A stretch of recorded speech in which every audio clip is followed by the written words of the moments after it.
Hey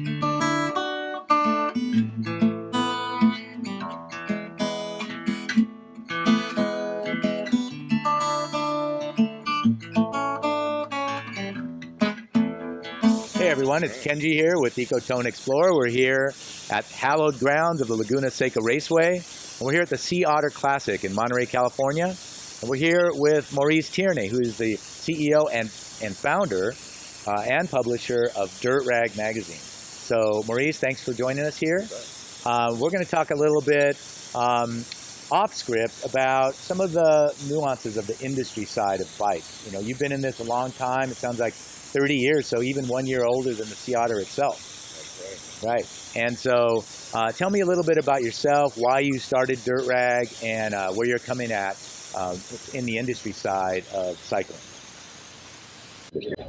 Through the magic of desktop publishing, the light bulb was illuminated, and within a year after getting my first mountain bike, I was passionately creating a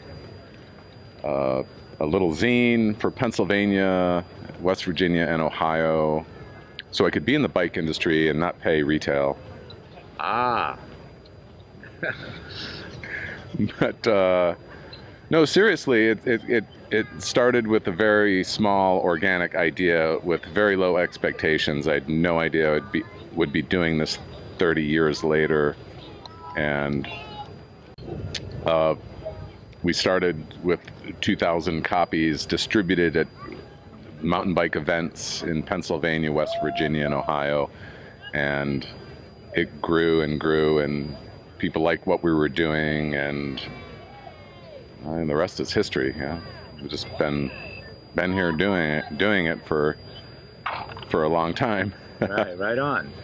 Well, I'll take that back. And so, my question for you, you've been in this industry a long time. You've seen a lot of change, and not just the means of publication and the onset of the internet and digital publishing and blogging and all. We could probably go for hours on that alone. But what I'm really interested to talk to you about is kind of what you see as the industry's approach to reaching new communities and reaching out to populations that aren't traditionally part of the bike industry, and how do you as a media person help that along, and are there events or things that you've been to here at the Sea Otter this year that might speak to that and the industry's desire or lack of to include new people?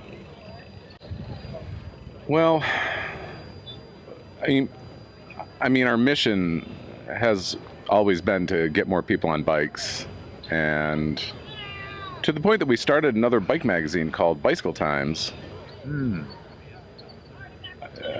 It had a lot of fans, but I don't think it got the industry support that it could have. And I mean, the bottom line is I feel like the industry is a little too invested in racing and technology and the enthusiast at the expense of a lot of people, a lot of communities, and people that, the more butts on bikes. Yeah, I know that's been a goal of the industry for a long time, but what are they doing about it? Or what are you doing about it? I mean, I don't know if you want to use this, but I mean, like, I tried to start a magazine, and like, it didn't get supported because we're all hell bent on racing and technology, and there's a lot of things affecting the bike industry in my small view. Things are getting disrupted in the world right now, and like, you can talk about bike share. You can talk about bike share. You can talk about Lyft, Uber, scooters. I live in the Bay Area, and it's all super disruptive there. And I think we as an industry are more inclined, and as humans, we're more inclined to just complain about it and not deal with it. and we really need to be dealing with it, just like the bicycle industry needs to deal with the internet. I don't think, we're, as a magazine, we're constantly trying to deal with, what's the latest and greatest way that we can help you market your products today, which will be different next week. And Yeah. and trying to keep up is really tough. Kind of reframe it is, as a media person in the industry, part of your role, as you mentioned earlier, is to help tell the story of the bike industry to more people and to get more butts on bikes. I think that's a stated goal of People for Bikes, which is one of the main advocacy organizations in the bike world. You're a media leader here. You've been doing this for 30 years. As a media person, what's your role, and how do you change with the times and help the industry reach new people? Well, for our own business, our dirt, we have Dirt Rag Magazine. We have 2 bicycle festivals. They're called Dirt Fest. We have a website, and we just try and reach as many people as we can. Dirt Rag, we try and keep it for, on the down low, a more ground-based, grassroots. It's about Joe and Jane mountain biker. Mm-hmm. It's not about throwing yourself off a cliff so much as it is about trail riding, cross country, or whatever, and keeping it real. Mm-hmm. A lot of our readers, they don't want to read about $10,000 bikes. They want to read about a $2,000 bike. Or we were just having this conversation today. It's like, my friend wants to get into mountain biking. They have $400. I'm like, yes, you can go mountain biking on a $400 bike, and you will love it. Yeah. It's fantastic. Get out there. Riding a bicycle is like the best thing in the world. It just feels great. Mm-hmm. And it solves a lot of the world's problems, like especially if you start using it as transportation. It seems pretty simple, and it's a freedom machine, It's like the wind in your hair. It's like it gives you that sense of self-reliance when you start to use the bicycle for practical purposes, How's Dirt Rag? Through hiring is one way you mentioned, sort of recruiting people. You're in the Bay Area, it sounds like, so you have access to a pretty diverse crowd. Yeah. People like Phil? No, I've learned a lot in the Bay Area. It's very diverse. I love it. I love it. I don't think I could leave because I just couldn't. I would miss that diversity, and we're going to go out and we're going to take the initiative to find diverse people and write stories about them, and that's as simple as that. That's a huge plus. It's kind of affirmative.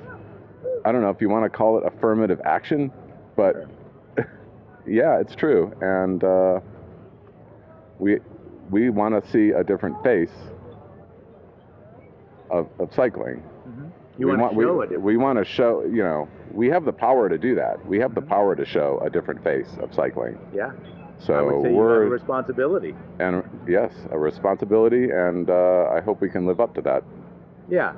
You don't want to commit too far. I understand you don't want to commit too far down the road and call yourself out before you really, made some difference. Yeah. But it's got to start somewhere, and showing some different faces, showing some women, showing some young people. A few old guys with gray beards is okay, but I think that's part of growing the industry, is showing some different faces, and then people see that and like, oh, I guess I could go do that, huh? Because when you watch the Tour de France, it's like, some kid in the inner city that grew up, speaking a different language, they're not really seeing themselves out, on the teams for the most part. Yeah. So where are they going to see that? Could they be influenced through your magazine or through discovering you online, through their friends who might be mountain biking, and that you come into it and you realize that, hey, there's more people like me here. This is a home that I could work in, that I could write for, that I could create products for, that I could work in retail, and that's really where it starts, at least in my view, is work in a shop. That's how most of us started, right? Yeah. It's like we got passion around something, and we got a job in a shop, and we felt comfortable enough to apply, and that starts this whole chain of supply chain of people, because retail stores are good farming ground for reps, and then reps are a good farming ground for brands, and then brands beget other, expertise in brands, and you got yourself a career after 10 or 20 or 30 or how many years I've been doing this, Eric? Never mind. So about as long as Maurice. So, well, thanks for making some time, Maurice. Yeah. Maurice Tierney, CEO and publisher of Dirt Rag Magazine. Buy and my magazine. Yes, buy it. It's a nice magazine too. It's substantial, obviously very colorful. Future of mountain biking. Just stay tuned to this channel. That's right. Keep so it locked to Dirt Rag. Where do we find it online? Yeah, if we wanted to find Dirt Rag online, where'd we go? DirtRagMag.com. DirtRagMag.com. Right on. So this is Kenji signing off to you after meeting with Maurice here at Dirt Rag. He's the dirt bag from Dirt Rag. Dirtbag. And we're here at Laguna Seca Raceway at the Otter Classic. If you like what you're hearing, don't forget to subscribe to our channel or leave us a note and we'll respond in kind. This is Kenji signing off from Ecotone Explorer. We'll see you around.